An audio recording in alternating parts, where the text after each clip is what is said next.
Okay, good morning, everyone. We welcome everyone that is here.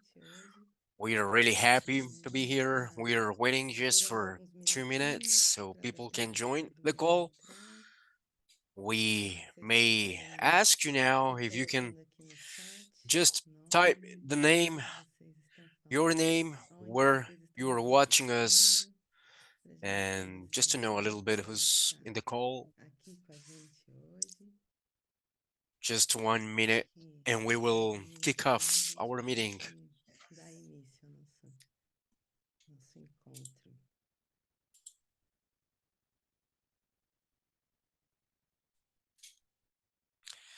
Okay, we have people from many places, right? So good to have you here.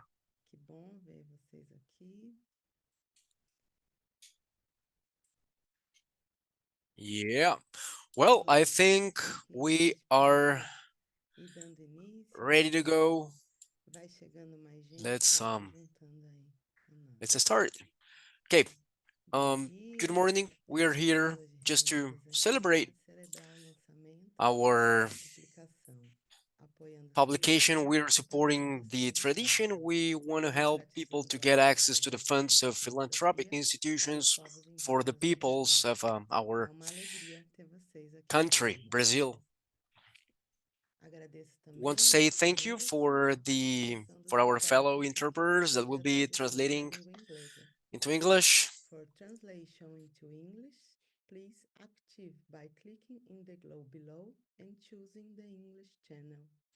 For those friends who want to follow in Portuguese or in English, you have the translation. You just need to find the button in the Zoom toolbar.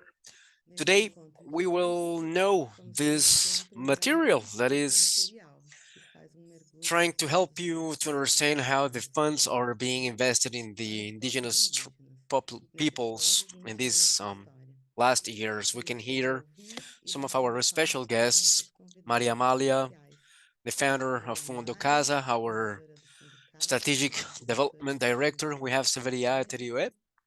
She's a member of our directive board in Fundo Casa, and Alexandra Cura, who's our Corap, who's our partner in some projects that Fundo Casa support. We will hear some of the main stories and how the Fundo Casa is helping our indigenous peoples in their struggle. My name is Inima Krenak, and in the last 6 years, the program manager of Fundo Casa in the socio-environmental initiatives. We are helping the indigenous organizations to get access to funding. It's been a honor for me to be able to be part of these so important initiatives that have been developed in our territories, that we can do a little to contribute with those people who help us so much, as said our Yanomami shaman, David Kopenawa, people who are taking care of the places where they live for a long time, places where the earth may lay to rest. And even for those people who were removed and thrown away from their places, like my people, the Krenak people, and so many others that are returning to their home places to regenerate the earth. Krenak comes from my father.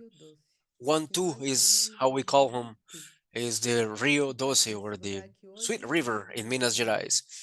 And as far as I remember, my dad was involved in all kinds of struggle for the right to exist, for the right to keep the earth alive. And our planet is not a supermarket. Everybody has, and all beings have the same right to exist, even the river, the mountain, and the forest. I think we lost Inima. Okay, we're sorry. And I've been following my parents, helping them, seeing the movement, so many leaders involved, so many peoples that have been stopped by home and to talking about healthcare, studying. I was always playing around in the different meetings that they had, and I got my diploma in environmental sciences. I studied in the PUC University in the Pindorama project that is giving some scholarship to some indigenous peoples who live in the city. So I started working in the indigenous organization and looking for funds and trying to put up some projects. And in the beginning, 20 years ago, with Fundo Casa support, I know exactly how the challenges come to our life. I know how hard it is to create a grassroots association and keep the demands satisfied. Here in Fundo Casa, in my role, I'm so happy to be the bridge to put together these two worlds that we have in this country. I have a window here. Let me see a pop-up. Wait 1 second. Yeah. Okay. Now that I have introduced myself, that I told you who I am, let me invite and tell you, let me tell you what was the motivation behind this publishing initiative. We wanted to take this, the importance of getting this resource to the end. We all know from several studies that have already shown us that the large forests that exist today are being protected, cared for, and cultivated by our people. And these remaining places, let's say, they play a fundamental role today in helping to balance the climate of the world, our planet, and to mitigate the crisis that we're getting through.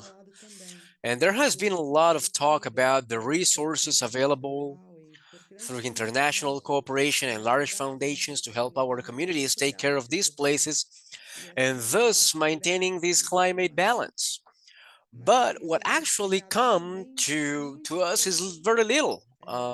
We estimate that almost three, 3% of these resources are actually getting to the community.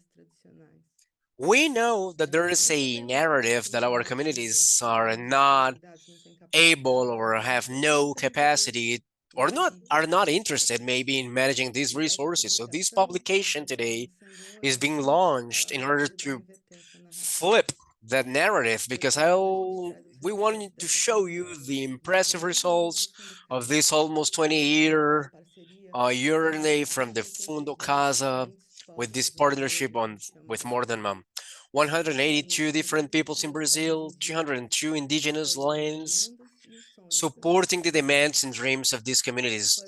727 projects were supported from 402 different indigenous associations. Just to give you an idea, are 182 ethnicities that are representing more than the 305 peoples recognized in Brazil. So you can learn a little about our myth of origin, how the Fundo Casa was born, inspired by the indigenous universe through the relationship of admiration and friendship with the leaders. And yeah, in the 80s, this myth was guiding the agenda of defense and autonomy of indigenous peoples. You will be able to read about how Fundo Casa operate in the field, based, based on listening and trust. Of course, always consulting communities about their real needs to support their strengthening, trusting in their ability to identify and propose solutions, respecting the autonomy for the resources and making sure that the tools for the project management are in place.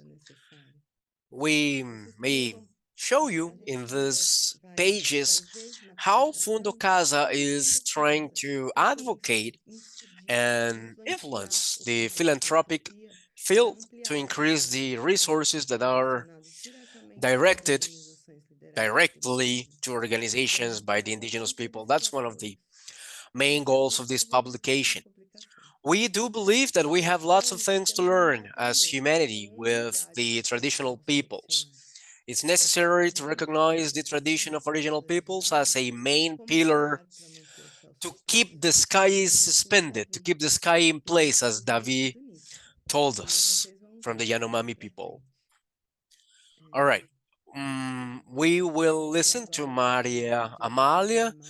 Besides being the founder of Fundo Casa, she is a friend that knows me since I was a little kid playing around in the associations. She's the founder of the Comoa Philanthropic Network for Social Justice and the Alianza Socio-Ambiental Fondos del Sur. She leads the Fundo Casa's participation in several international coalitions philanthropic funds, and she has been really active in the field of national and international philanthropy for almost 30 years, sharing the knowledge that was generated by the Fundo Casa in these 19 years. And she's mobilizing and engaging the field of philanthropy so the funding can get to the guardians. So, Amalia, the floor is yours.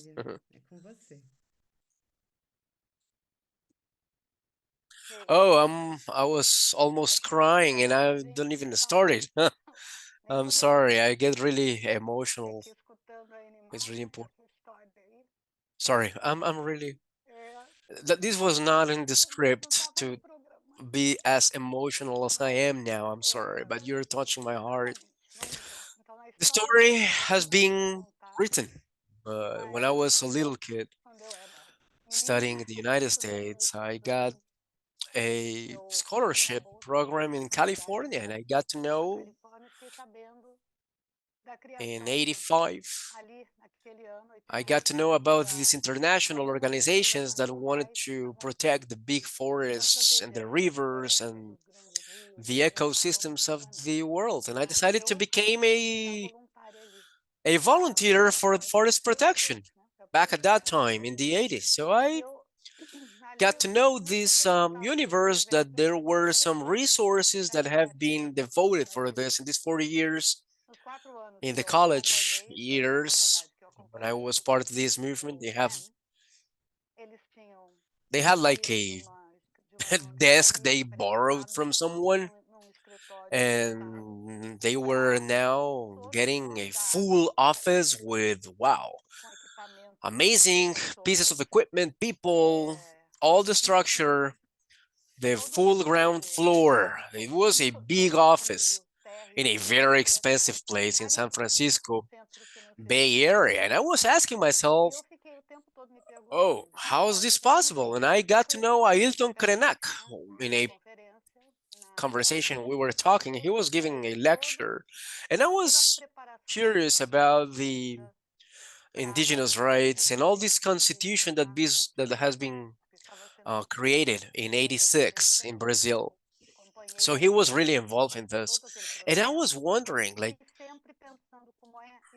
how how how can we help more? And I was bringing resources little by little to one um, set of people to another project, but how can we create or how can we put down this barrier that resources are so large, enormous resources, and they do a fantastic job. I'm not saying the opposite, but where is the strategy? Where how can we get the money to the people who are actually taking care of the forests and the protecting groups of these people? Those people who are always vulnerable, exposed, facing danger.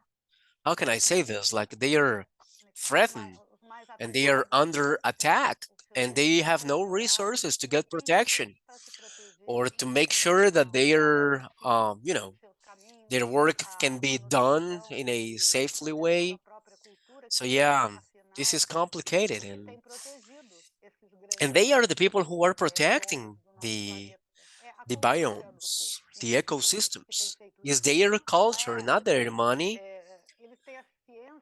They have been able to keep this forest alive I don't need to say that, but 80% of the forests are indigenous territories, and they have been treated as unable to do so, the ones that have no capacity, and we know that's not true. With all the work that we did with the forest peoples and all the things I did after I came back to Brazil with them, with the environmental movements and the social environmental movements in Brazil, I was showing that there was interest and there were capacity, especially. So when we have this lack of knowledge, we can be together. We can do it together. I think we have capacity. And the indigenous people, what they want is autonomy to define their own future. We know that, right? I'm one of those supporters. I'm not the leader of this. I'm just a supporter.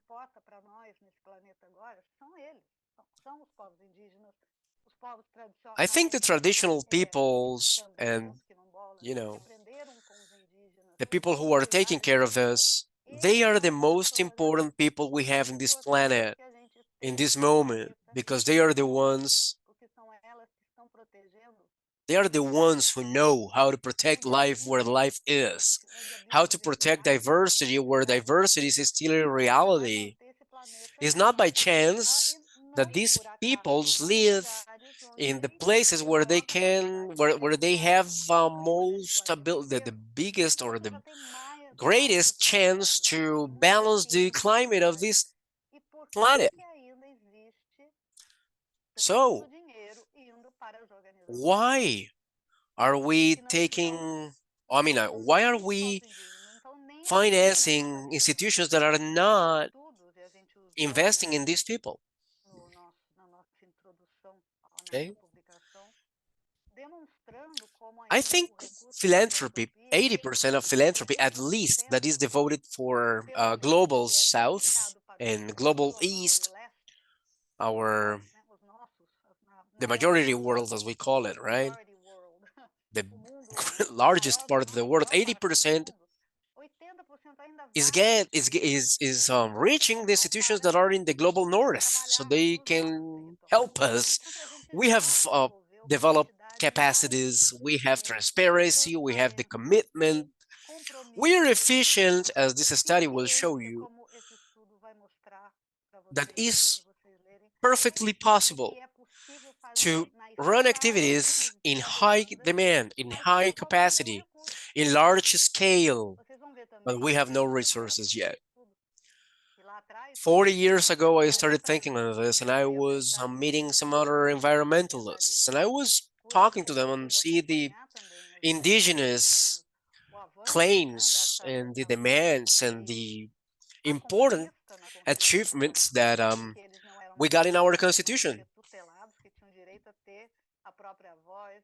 That they can have a voice, right?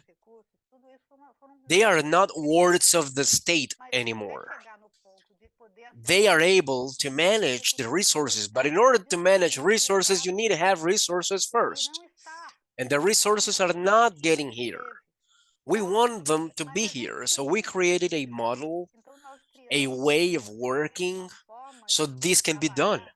So the indigenous groups that were lacking experience, that were excluded from, the big discussion, being called like wards of the state that are under the guardianship of the government, they shouldn't be so. So they have the tools, they have the understanding of what needs to be done, and we are responsible for taking this message. Our systems should be adapted to them, not the other way around. They shouldn't adapt to our systems. The most complicated part is being performed by them. We just need to support them and help them. We are not here to do the main work. We are here to support, and they will be able to manage their resources because there is legislation, there are resources, they are, there's a government too, and in order to, manage the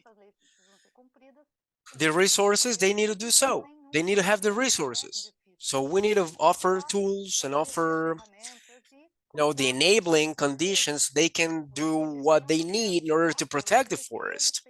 In this moment that we are living with new structural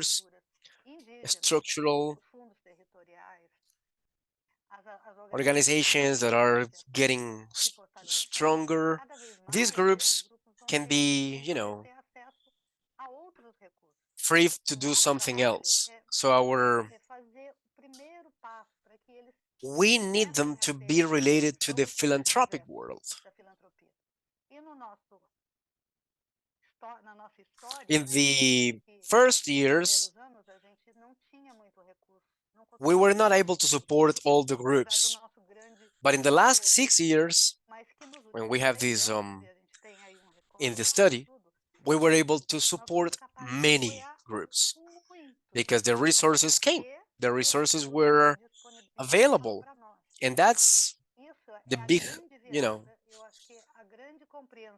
the big flip that we can do together. Our demands, out of 100%, let's say, we were able to support 40% of them. Not because we are not able to get there, but because we have no resources to do so. Okay, so that's something that is changing. So I think it's really interesting to say that people need the resources, and definitely when we have just a few organizations with all the funds and all the projects being unsupported, we need to think on that. I believe we need to be aware of it. And I feel that eventually we are getting to understand that if the resources are not in the hands of the indigenous peoples, things won't be done, right? So the universe is huge. The universe is really complicated and complex. So in order to know which institutions need to be funded, you need to know the place, the territory. So that's what we do. We're a movement that was, or we're a fund that was born in inside the movement. And as you have heard, we follow projects closely and we can learn what are the tools that we need to deliver so they can have success. So that is the secret of our work. So, and while we want these new organizations to strengthen quickly, our 20 years experience makes that scale, that demand that exists can be reached or can be met quicker. So all of us, we are part of this complex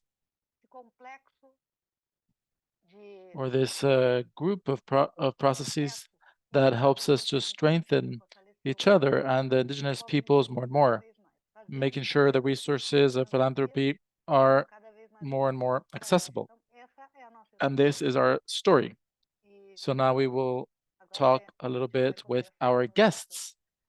And they're all friends as well, right? So we know each other for more than 30 years now. Alessandra, I know her for a very long time now, so we will give the floor back to Inima. Thank you. Thank you, Amalia. So I'm going to go into these numbers a bit more later on.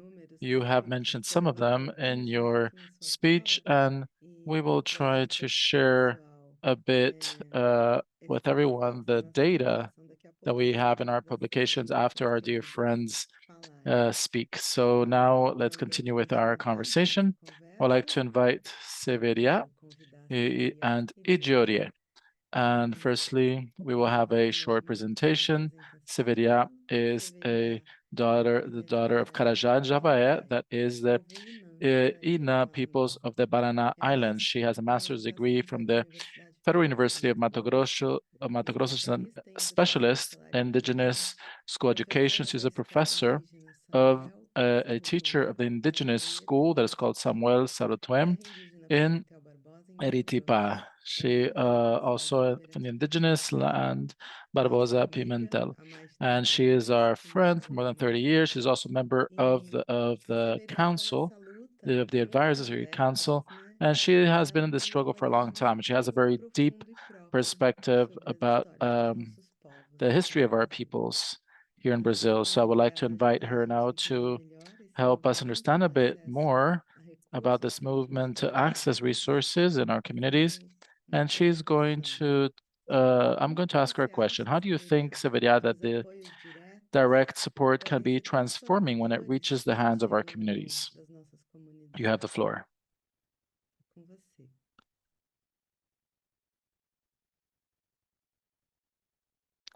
Severia, is your microphone open?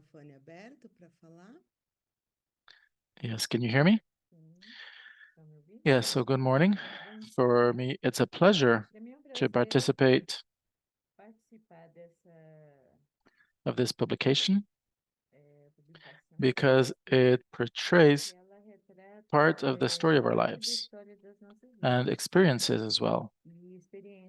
As Amalia also said, I also saw, Elimar, uh, playing in the fields of the forest. Amalia was a colleague that invited me to the network at the time of the launch of the of this effort to perfect my English a little bit, but I was a bit rebellious, but we're learning slowly. Well, I am a daughter of Carajás and Javai, and the town that I used to live in does no longer exists at the margins, at the near the Rio Araguaia. So my people also is in the Bananao Island, and that has been constantly attacked, and this has and also has reduced the intensity of our waters. And I was born in Goiás. I went there to study. I studied with a nun, a Franciscan nun, and she took care of me. She adopted me, and my she was like my mother. But my goal was always to go back to my people because even when I was 7, I knew I didn't belong there. So that was not the style of life that I wanted. And so basically, I fulfilled that part of my planning because I fell in love with a young Shavanchi who was a traditional enemy of my people. And, and I've been there for about 30 years. And it's quite interesting to notice this because I was in two different territories that are not mine by origin and that theoretically are enemies. So these are enemy peoples. So these are indigenous peoples that my people call Tori, and in Shangi we call it Blue Eye, and we have always been at war, but we signed an armistice. But anyway, that's a story for another day. And then with Shavanchi. So within these worlds, and that's why we have different worlds, right? And there are worlds within worlds, and that's what I have learned in the last, 61 years, how to live together and how to continue being. And when I was asked about how these people reach us, it's with that perspective in mind that I was thinking about. And I was invited to by the council to talk about this perspective of my trajectory. So we have a philosophy that is Apoen, that is from the Shavanti leadership, and then I have some traces of my story of my parents and my people, which is to be in the world. And for many years now, we have been working on this. Uh, and now I learned another verb that is to remain from the indigenous language. And for us, it's very logical to remain. But for others that haven't really seen our philosophy, um, so we need to, there is being, staying, and remaining, right? So that issue of remaining which is that the Fundo Casa has really focused on being and staying in the last 20 years. So how is it to remain with autonomy? What does it mean to remain living together with these people that also live in this country that we now call Brazil, with autonomy, with independence? Um, if there is any independency, because we as a people were not independent in ourselves. So how is it to live together with these people? And we also have the financial issues. And that is something that is quite new for us, for the indigenous peoples, because as an example of many other peoples, the mountain is not worth money, right? It's a relative. So the land is our mother, and the rivers that run through our land is also part of our people. So it's blood and also it's water. So our body is, 70% of water. So we are also very interconnected. And for those that don't live with that, it's very difficult to understand what was said in 1967 that was said that we're part of a chain, as well as the other peoples as well. But those that live only in the concrete world, so to speak, not the concrete as in concrete, but just everything that is concrete, don't understand. So even though we have a drought in Acre, even though now we have the heavy rains and floods in Rio Grande do Sul, and we would talk about climate change in the decade, the destruction decade that we had in Goiânia, when we had a disaster there in the SESI 137, which uh, came from people came from the Shamanchi peoples and also German physicians, and they were always and they're all talking about this.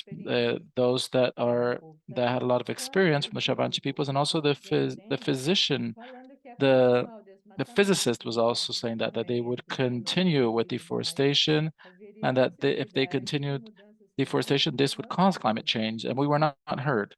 So this issue that when we were saying that these sacred places were being attacked, we were not heard. In any experience from our indigenous peoples, the these are we this was indigenous wisdom, and there was also a physicist that wasn't from our country, a German physicist, and he had seen the destruction during during the World War, and but people were saying that we didn't have to worry with climate change, but we can see how these changes happen and how this affects the axis of the Earth. So at the end of the day, um, when as we see that people are not listening to us, what is interesting for us is to work together. And this organization was the first association to establish an indigenous people's leadership with advisory of non-indigenous peoples. And this is another point that is quite interesting to assess with the Fundo Casa. To work with Fundo Casa is to work with partners, because it's something that our philosophy also says, that people, when they go to our village, what we ask them is what they're going to do. Well, it's not like we, impose or anything, but what we believe is now you can go back to your world. What is your responsibility regarding your own home and your common home as well? Because that Milton would talk a lot about this when I was younger, which is that we're all in the same canoe, right? So, um, so one day if someone feels cold and tries to pluck wood from the canoe to warm himself, what will happen with that common canoe, right? If everyone starts doing that. So we have been warned by our spirits, and we have been talking and working with Amalia, and we also have a lot of experience from our indigenous research center. So how is it to work with people that live in this planet, and how can we contribute to keep this common home? And so Philanthropy also, in our understanding, fits into this environment where we are partners that are maintaining life on Earth. All of us have our own role to play, right? But with each one of our roles, we put together this mosaic that is very diverse and very rich, and we can see that in nature as well. So, how can we, indigenous peoples that live there, that have that wisdom, and we see what that our home is feeling sick, and what are the causes of this sickness that we alone cannot solve? And this is something that has been discussed before. So we talked to Lady Castro to work with us to also protect wild animals in the Cerrado region, because that's also something that we don't talk about. We wouldn't talk about this in the 80s. The Cerrado, right? We are in the legal Amazon region. So Cerrado, the Cerrado protects the Amazonian forest, right? We have the peoples that live in Carajás, we have the Quayapo, and we have the Chavantes. If we don't have these peoples protecting us, they would have already reached the Amazon, and also we have the Atlantic forest, and it has been devastated as well. They have been, removing the trees. So the Fundo Casa is important because of that, because we are and a level that we have an organizational chart, right? But it's not like an organizational chart. It's not like a vice president, a president. No, we have basically a group, an indigenous group, an aggregated community. So in our experience, we have the Aaron, and we talk about trivial issues and we talk about more complex issues as well, the application of resources. So basically, that is the way we work, and that's how the fund works. How can we work together with Fundo Casa? How can we make it possible for these things to become a reality? And the second thing is dialogue. We need to have dialogue with those that are responsible for their homes, because um, up to this point, and also I will need to remind us of what Amalia said, that we will have an autonomy within, since the autonomy that was awarded to us by the Constitution, we have been seen as people. So, um, but many people think that we are just part of nature. They think that we're just hanging off trees, right? But we started to work and how we're going to manage these things or problems that we did not initiate, right? So we have, for example, the illegal mining. We have the hydro plants.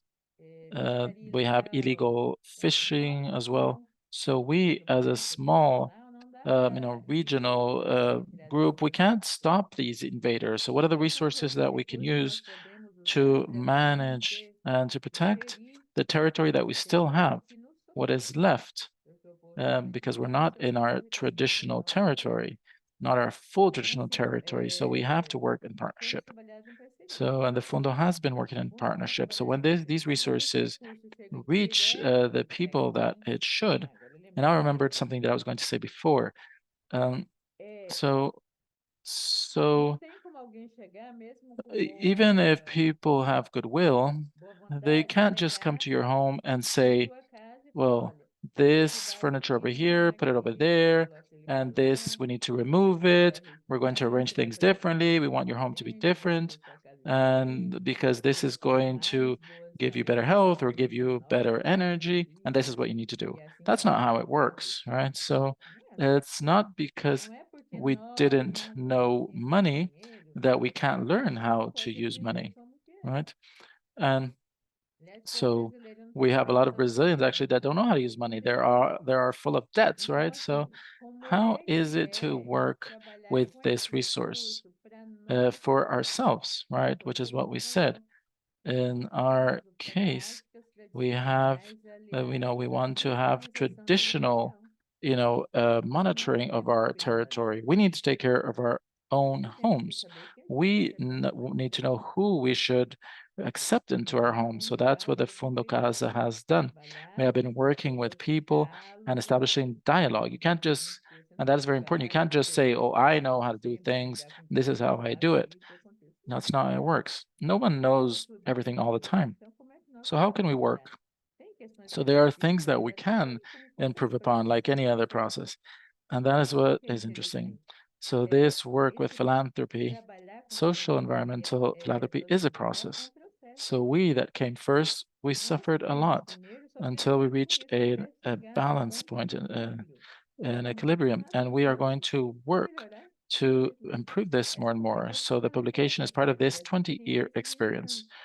Those that understand a bit more of economy, about economy said, oh, maybe you could have found a shortcut or this would have been better, but we did what we thought was best for us. So how can we improve our way forward together with respect, with dialogue, and also, of course, with a common goal of keeping or maintaining this common home for everyone?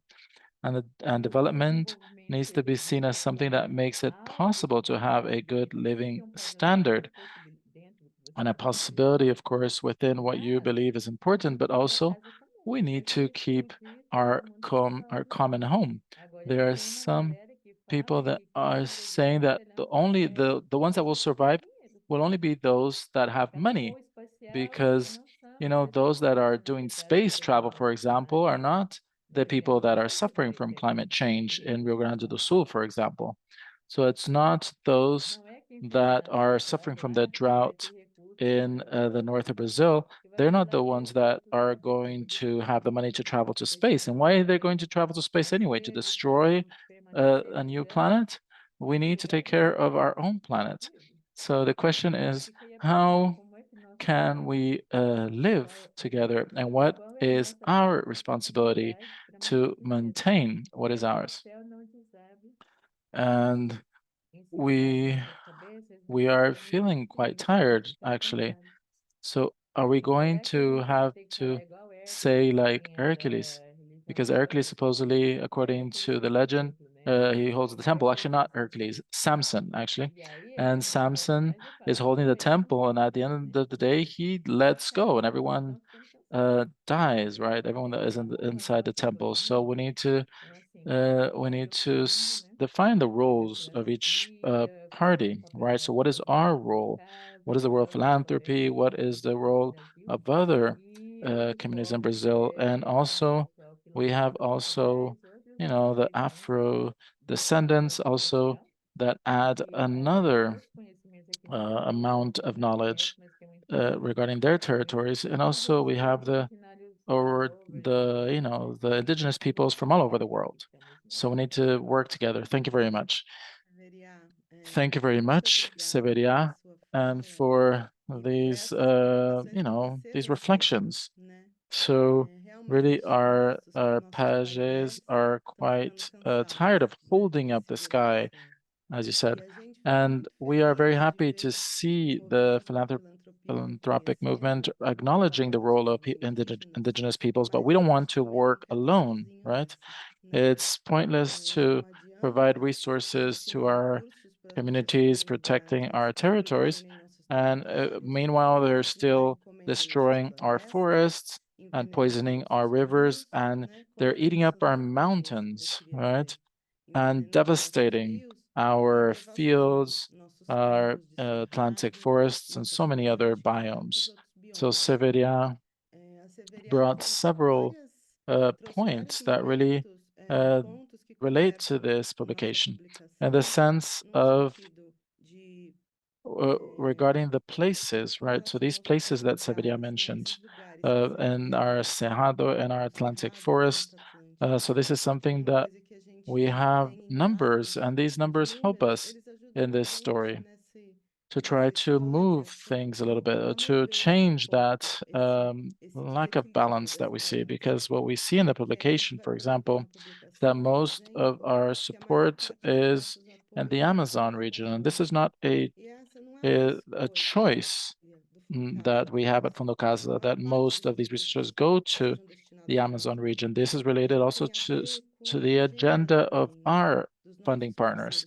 So it's very important that you bring this as well, that we discuss this, because we need to have that perspective to these other places that many times were devastated as well, and we were not able to protect.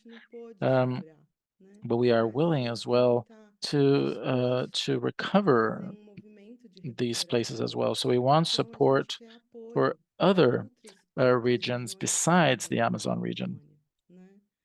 So Severia also talked about a point that really touched me regarding the Shavanchi peoples that is no longer in their traditional territory, as you said, and not in its full territory, because our communities, the ones that had their territories established, they were basically established or defined. They have been confined or restricted. So now we have to live in a limited space. So even for these peoples that have a lot of knowledge living in these places, things have changed because you no longer have the freedom to basically, walk around freely in your territory.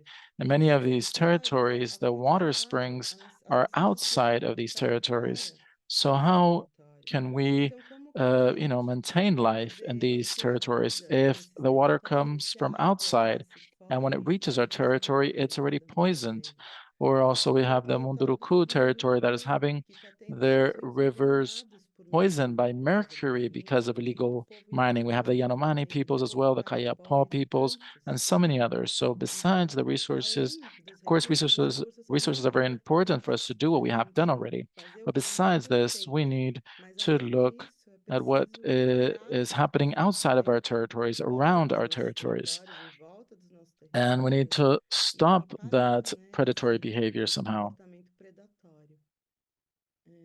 So I'm going to now invite our dear guest, Alessandra, to be part of our conversation as well, because she also has that experience, this life experience of everything that we're talking about. So I'm going to introduce her briefly, Alessandra Corap. So she is from the Munduruku peoples from the Praia do Índio town in the Tapajós River in Pará state. She's president of the Indigenous Association, Pariri. She received several awards internationally and nationally. I can't even mention them all because there are so many, but there is one of them that is a Global Justice Award and a Goldman Environmental Prize from 2023 that is considered to be the most important award for environmental activists. And she is acknowledged as an advocate for the rights of peoples and nature. So welcome, Alessandra, and thank you for being with us.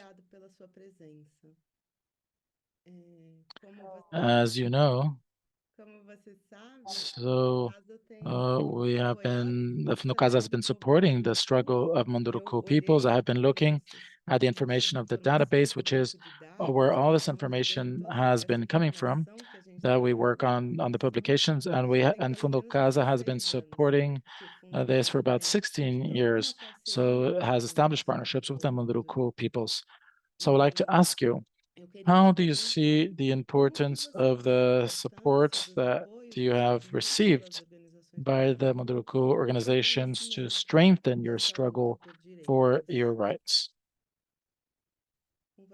Well, good morning, everyone. Good morning to everyone that is here and those that will arrive. So the support was very important for us because we received this support uh, personally, and we have been able to deal with this effort. So we have always been in the struggle for our territory, and also we have, of course, great projects above us, and within this territory, within the Saranaiba territory, is a territory that hasn't been defined yet, but we have several projects that are being worked on, and there is one that is the Ferrogrão Railroad, and there are many other projects, like there are military projects as well, and we also have the hydroelectric plants, dams also in all of the Amazon region. And also, we have also the mining areas due to the law that was approved in Congress, and this fostered the invasion of our territories. But our people has always fought. So the Munduruku peoples has always been resistant.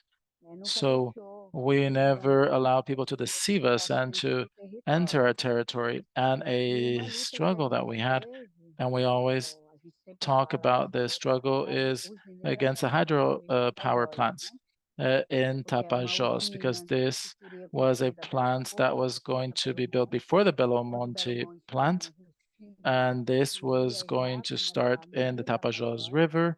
So we had researchers that were already going into our territory, and our people decided not to allow these researchers to come into our territory to finish their research.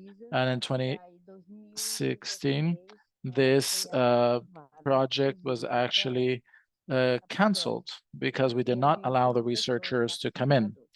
And also, um, the they also we have the project of the consultation protocol of the Munduruku peoples, and also the project of Mangabal Mountain. But we know that within our region and the surrounding regions, there are many companies, and also we have um, we have many ports that are being built and that have been approved as well. This has been approved by the state of Pará, and also we have the creation of parks as well. And so we have a projects from the government, and the forest concession is many times awarded by the SEMA, which is the state agency. So when we talk about autonomy, we're still fighting for our autonomy. And so we really are fighting with the government that many times doesn't think we have a right to land. And the Fundo Casa, here we have access, and there's not that as much red tape as we have in other organizations. So many times people think that we're not autonomous and that we're never going to learn. And in the beginning of our association, everything was new. Even invoicing was very difficult. Sometimes you wanted to buy bananas or tapioca or flour, and many times we wouldn't buy from our relatives, we would buy from the market. And I was thinking, how can we be autonomous or self-sufficient if we're not using the product from our own land, right? So then, and then why are we buying flour from the supermarket instead of buying it from our relatives? So that was very contradictory, right? Anyway, I apologize. Uh, so anyway, so it's very contradictory when we talk about autonomy, but we don't, um, when we're not uh, free to have access to our own food resources. Right, so we have fish, we have, yuca, so we have many other things. And many times people require invoices, right? And where we are, when we were living, they have a lot of illegal mining. So it's a place where people don't like to give invoices because everything is very informal. So we have been fighting, right, to defend our rights in our territory. So so basically, we had to demand this, that we had to demand an invoice.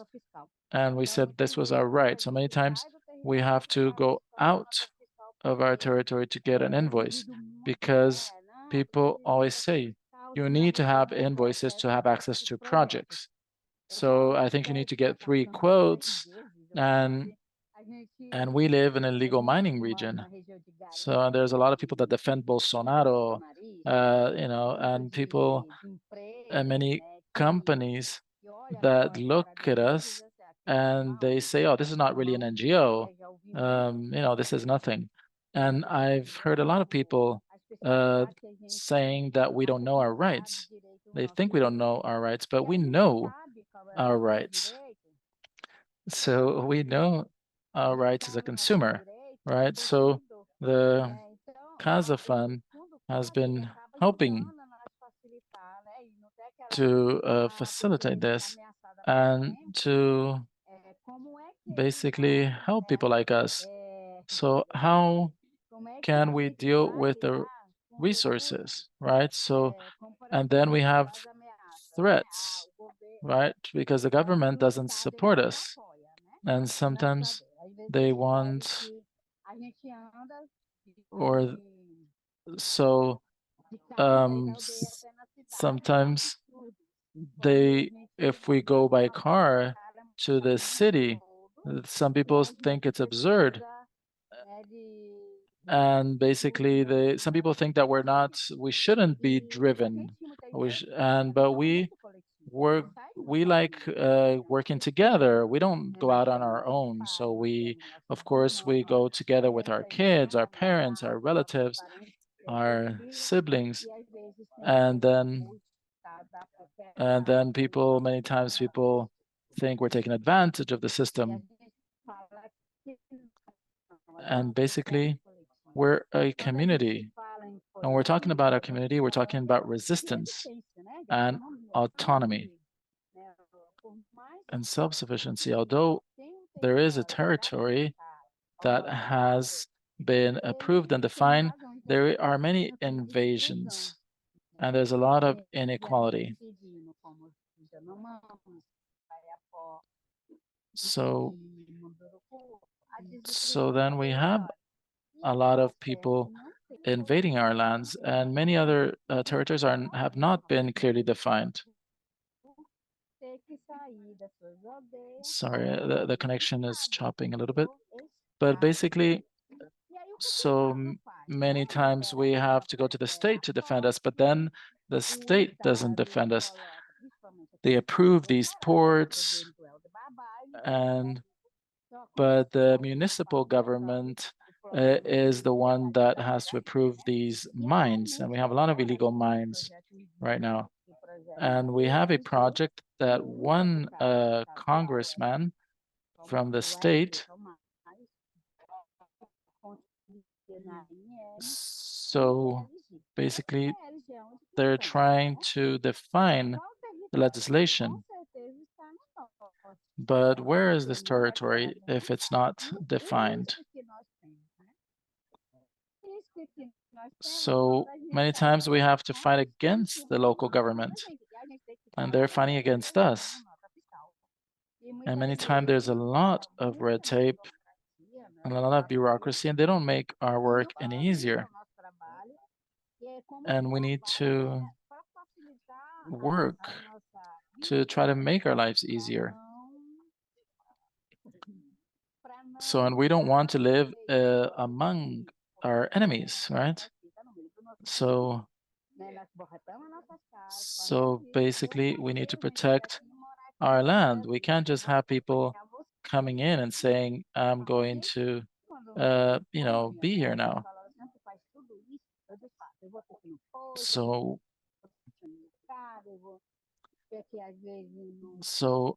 many times there are places that I can't be in where I don't feel safe, but I still go there. And now with communication, it's easier. Now we have access to communication, and the illegal miners, they see us when we go in and out of our territory. And now we're going to be able to monitor our territory better. So what we need is support. We need communication support. We need transportation because here in in Cachoeira, of course, we need transportation. And many times our enemies have better resources of transportation than we have, and we need the tools also to do our work. We need plates, so we need different things that many times, uh, you know, it's very difficult. And sometimes we have two, three, or four, 10,000 reais just to, fix, a fence, for example. And people say it's too expensive. Um, so, and where we live, it's very difficult to get transportation. So they charge us 600 reais to go back and forth from our land, from our community, just for four people. So, we have a lot of people that are retired. Um, and, of course, we have also fuel expenses, food expenses. So basically, we have been working a lot, and we have been able to. Now we have a project where we're drilling a well, and we have been getting a lot of support, but we still have a lot more that we need. We need a lot of transportation. And of course, when someone goes out, they don't go out on their own. They go out with their whole family and with their dog and everything. We, so we're trying to get more support.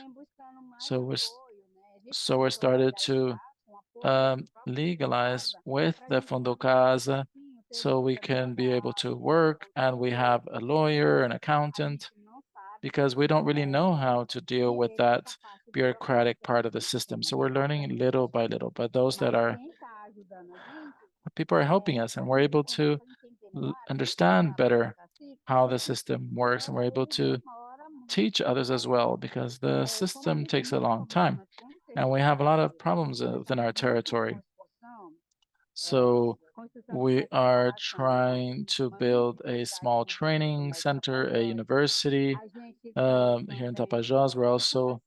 Um, also trying to build basically a center, and we're building things slowly in Pariri. And another thing is that we're building is these wells. We're also working with chicken now, with poultry, but we also have fisheries, but the river is contaminated now.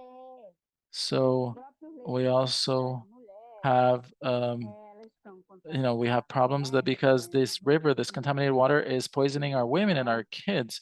So there are many things that we still need to do, but I want to really thank Fundo Casa for the partnership.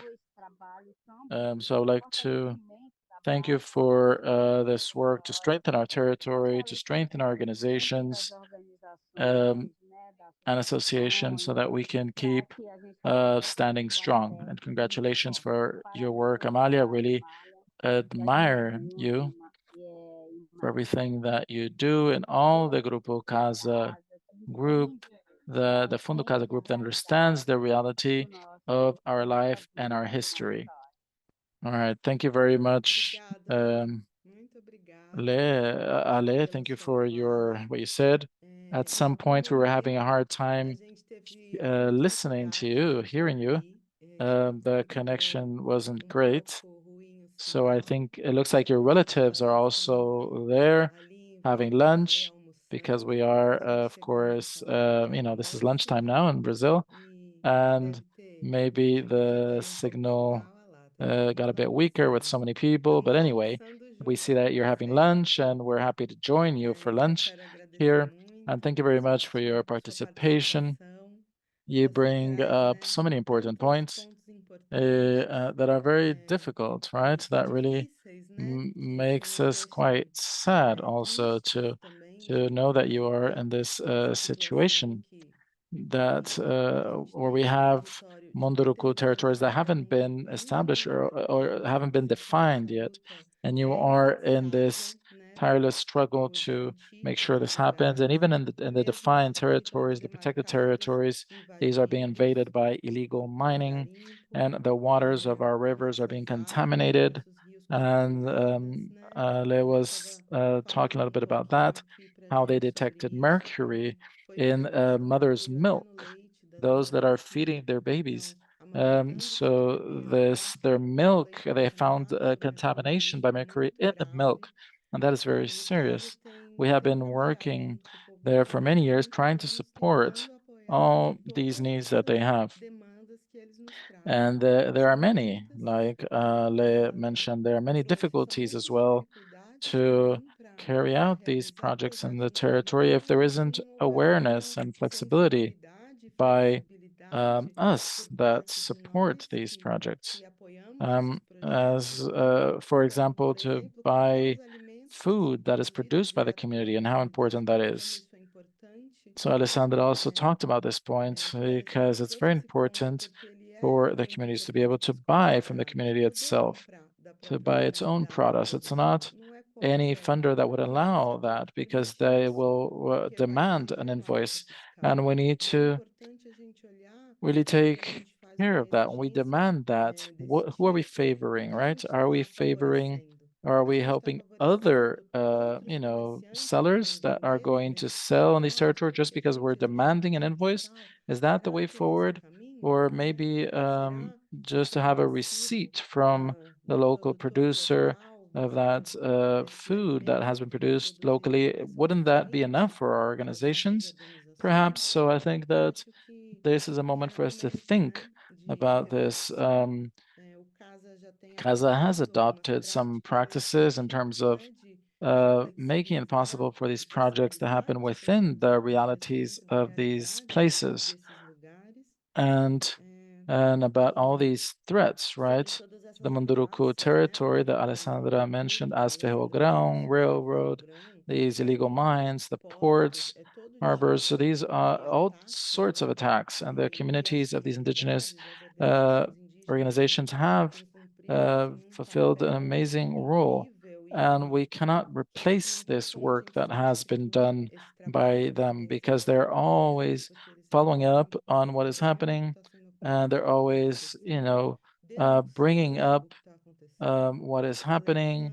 We have whistleblowers, we have people that are going to Brasilia, to the capital, to really, name those that are allowing this to happen, and basically to see what needs to be done. So, and to advocate for what needs to be done. So, Alessandra is an inspiration to us, and many of our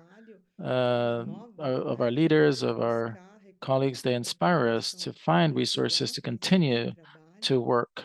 I don't know if Amalia has any comments before we go on on to some more data of our publication. I give you the floor. Yes, I think that we need to talk about the invoices, what we call in Brazil the nota fiscal, which is a fiscal document. We understand the local legislation enough to understand where we can be more flexible. And at the same time, Alexandra says that she understands much better than any other leadership how important it is to have the documents. Any sort of document, doesn't matter if it's a receipt that says, I bought this, please just sign this. Just to say that the resources that are getting to the association was used for the project itself, for the intended purpose. Because we know, and we've heard a lot, that they live in a territory that is, surrounded by threats. It's so easy, and it happens all the time, that the leaders are being called criminals. And when you have proof that the resources were duly administrated and that they were definitely invested in what it was supposed to be invested because you kept the documents, our concerns with that is not because we do not trust. We understand perfectly how hard and how expensive it is to do things. It's not like, you know, sometimes you say, "Yeah, I'm gonna donate $500." Okay, that's amazing, but it doesn't cover anything. I mean, it's just too little. So that's why we are insisting in defying this philanthropic field. Keeping the forest alive needs resources. And if you cannot send the resources directly because some foundations are not still ready for it, there are some ways. And Fundo Casa is not the only path. We have some other interesting funds, many interesting initiatives, highly, highly capable of doing this with the due care.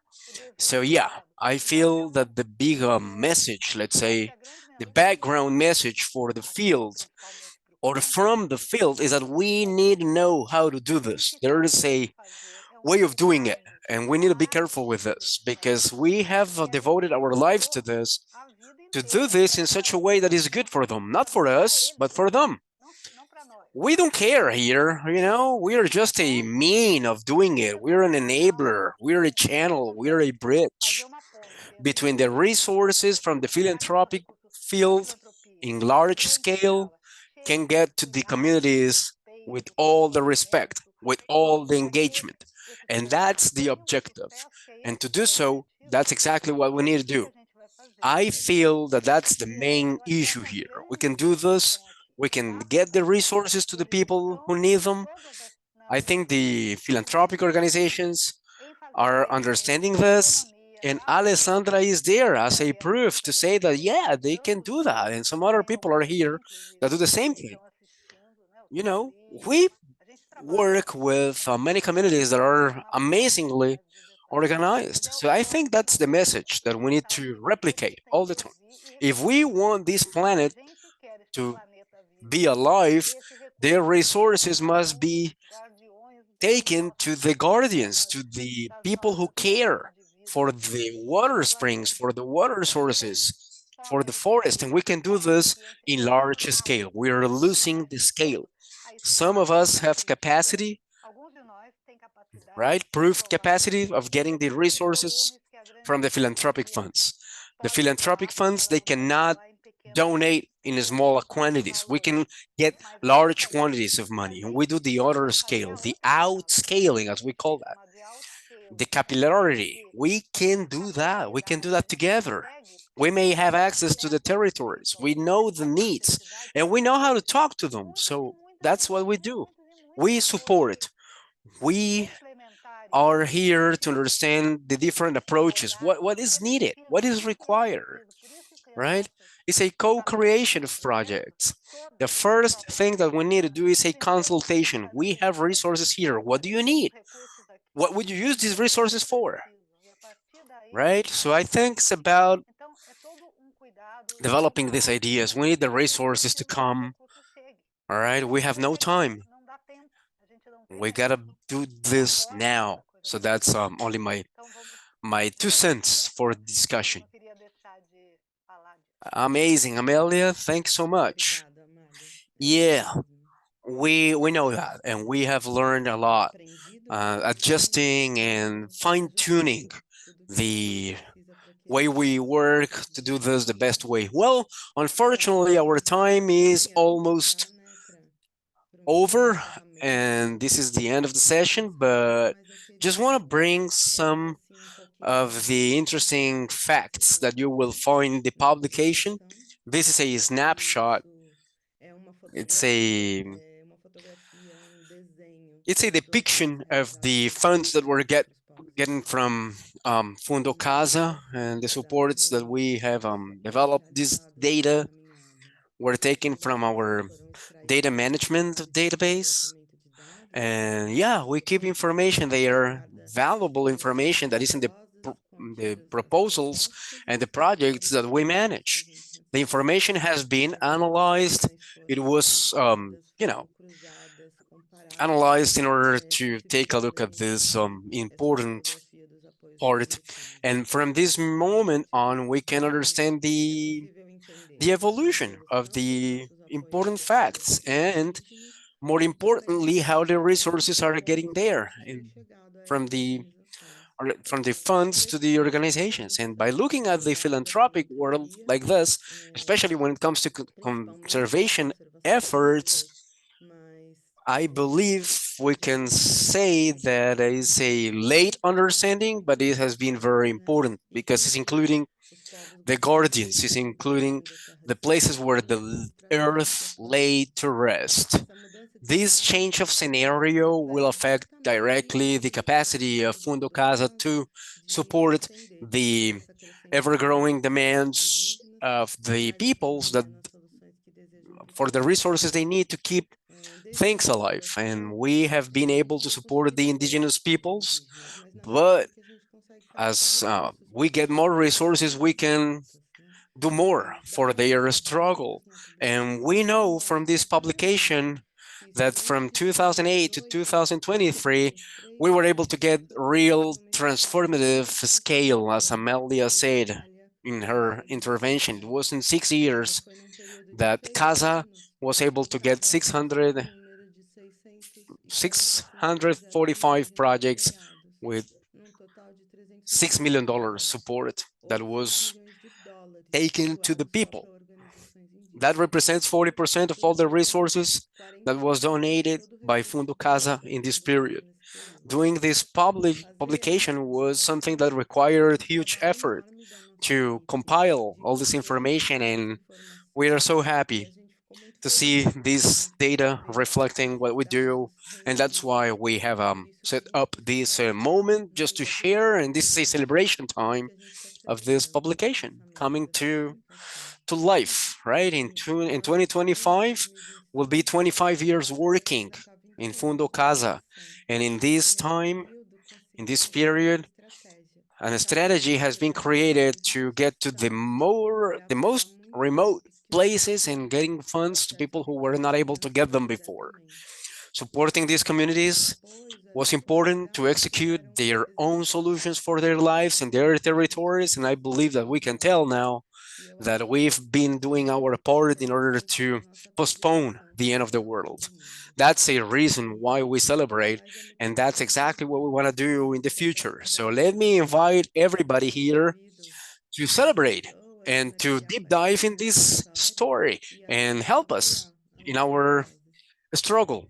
We have the link for downloading the material in the chat. I invite everyone here in the call to get the link and download the publication. And in these final minutes, I may give you just a sneak peek. Got lost in my share screening thing.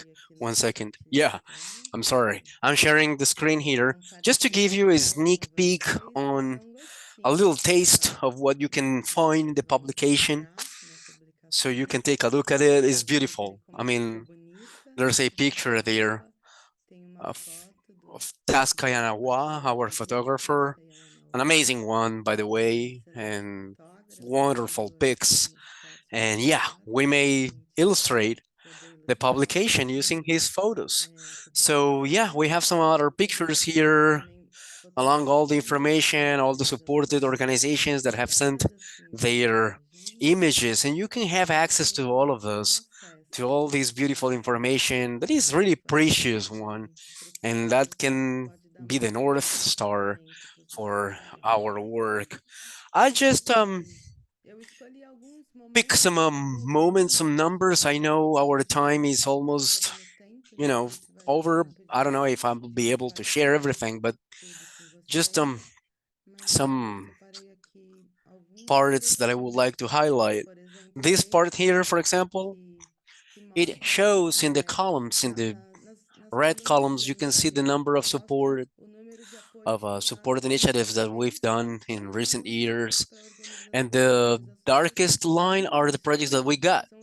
And you see here the total projects received and the number of projects supported. And you can see that we are getting more and more projects, and we are increasing the number of projects supported, but we're still far away from the total projects received. So there is big room for improvement and enhancing these supports, right? And this part here that I'm showing you on right side, you can see the evolution, the percentage of the amount donated to indigenous organizations from 2018 to 2023. You can see that in 2018 it was 12% of the supported projects, and now in 2023 we get to 47%. So yeah, year after year, increasing the supported projects to the indigenous peoples. Let me show you this one here. It's a really interesting one. The number of indigenous associations that were supported by Fundo Casa. If you just take a look at those without even reading it, you can see that things have improved. Things have grown a lot. We were supporting three associations in 2020, in 2015, and you can see here in 2023 we're talking about 146 associations. That's a lot. Many interesting pieces of data here, and it's beautiful at the same time. Yeah, I know you like it. Yeah, because this is a way of showing the increased capacity of Casa. It reminds me of these beautiful corn seeds, or the corn that has colors. I mean, things that I want to highlight, that the graphs and data sets help us to support the donation of funds for projects. And you see in the green dark bar is the distribution of the indigenous population. And the red bar is the distribution of the support granted by the CASA fund. So it's really remarkable because you can see here the northeast of the country that is 26% of the indigenous peoples in Brazil, but but only got 10% of the support. And again, want to go back to this issue that I already mentioned, that we have resources that are being devoted to some peoples, but we need more resources for the northeast of the country, for the south, for the southeast, and some other regions that are struggling with many things. I mean, everybody needs some support. Yeah. Okay. I have here the representation of women in supported projects and organizations. 35% of supported projects were led by women, and 19% of the organizations that we support are led by women. That's amazing. And we've seen a increasing number year after year from these organizations that are led by women.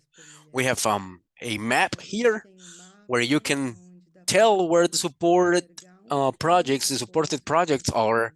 We have 69% of the projects in this map. We know that the Amazon is the home of most of our projects, but we want to support Pampa region and Pantanal region and the Atlantic forest, the Caatinga. So we understand and we expect these numbers to be relevant and be, you know, crucial so you understand better how can we balance our initiatives too.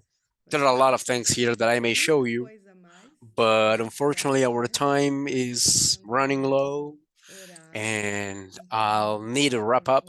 So I'll invite everyone to download the publication, take time to read it and understand it and digest it. And we're here in case you want to discuss it.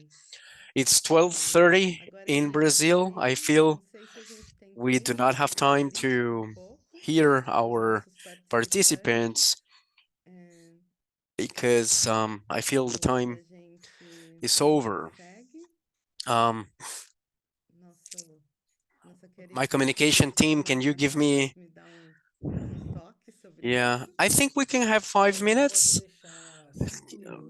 If you want 5 minutes, if someone wants to comment really quick, if you want to raise your hand and say something, this is the time. If you have comments or something, please let us know. Okay?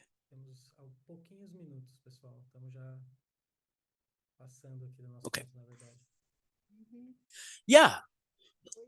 Or at least you may turn on your cameras and we can take a picture Yeah, I was not able to raise my hand, but this is Alexandra from Manapaité, indigenous land, 7 de setembro. And yeah, we were talking about supported projects and how the Fundo Casa is working with us, with the indigenous peoples. This is really important for us. We feel that we are protected, that we are supported by you, our organization. Every time we needed Fundo Casa for something, we never got a no as an answer. It was always productive in the worst moments. When Fundo Casa was came for the first time, it was the pandemic. And since the pandemic, we are holding hands. And yeah, this is a resource that we definitely need and that is important for us. And just want to say that these publications are very important. A couple of weeks ago, I asked Regis because we wanted to have like a map, a print map, because we have ebooks and digital materials because they are so rich, visually speaking, with a very nice language that we have used in our workshops. We have shown to our group here that we have this information here. And there was a publication recently about the activism and the rights, the human rights. It was beautiful, that publication. So just want to say that these publications are really useful when it comes to spreading the word and talking to people and making people understand how things can be different, right? So I feel it's a training tool for our own debate here. We're learning, and our community is big, and we have a huge challenge here. We talk Paite, that's our language, and bring this information translated into Paite language. That's fantastic. It's a challenge that we have, and we have these colorful graphs with these beautiful images. That's fantastic. Just want to say thank you for that, and just congratulations for those. That was beautiful. Thank you. Yeah, it's a honor for us hear you in this moment with this kind words. I'm really happy to have you here. Really happy. Some other people from Paite peoples. There are some beautiful pictures in the publication from your people, and I'm so happy that you're here. Just want to say thank you for that. It was a perfect way of finishing this event. Thank you, everyone, for being here. Thank you, everyone, for the support. Thank you to our partners, our funders that help us with these 30 million reais that got to our communities. And I think that's a very important thing. Thank you to our communication team that is fully devoted. Everybody is doing their best supporting the communities, and we have the privilege of working with you. Thank you, guys, from the staff, people behind the scenes, so much. Thank you. Yeah, thank you. And thanks to the associations that we are supporting because they want us to be close. Thank you, Fundo Casa, for this beautiful partnership, for teaching us the best way of moving forward. Yeah. And all the workers from the publication, Rodrigo Moreira, Angela, they are here too. Yeah, they have no, we do not have their cameras, but thank you for that. This is beautiful. Yeah, thank you, Rodrigo. Thank you, Maida. She's here in the call, actively enrolled and engaged. Thanks, Cristina Orfeu. She's not here with us, but she's representing Fundo Casa in another meeting. So, yeah, this is amazing. Thanks so much. An amazing job. And yeah, we are doing this for you, for the planet. Thank you. Thank you.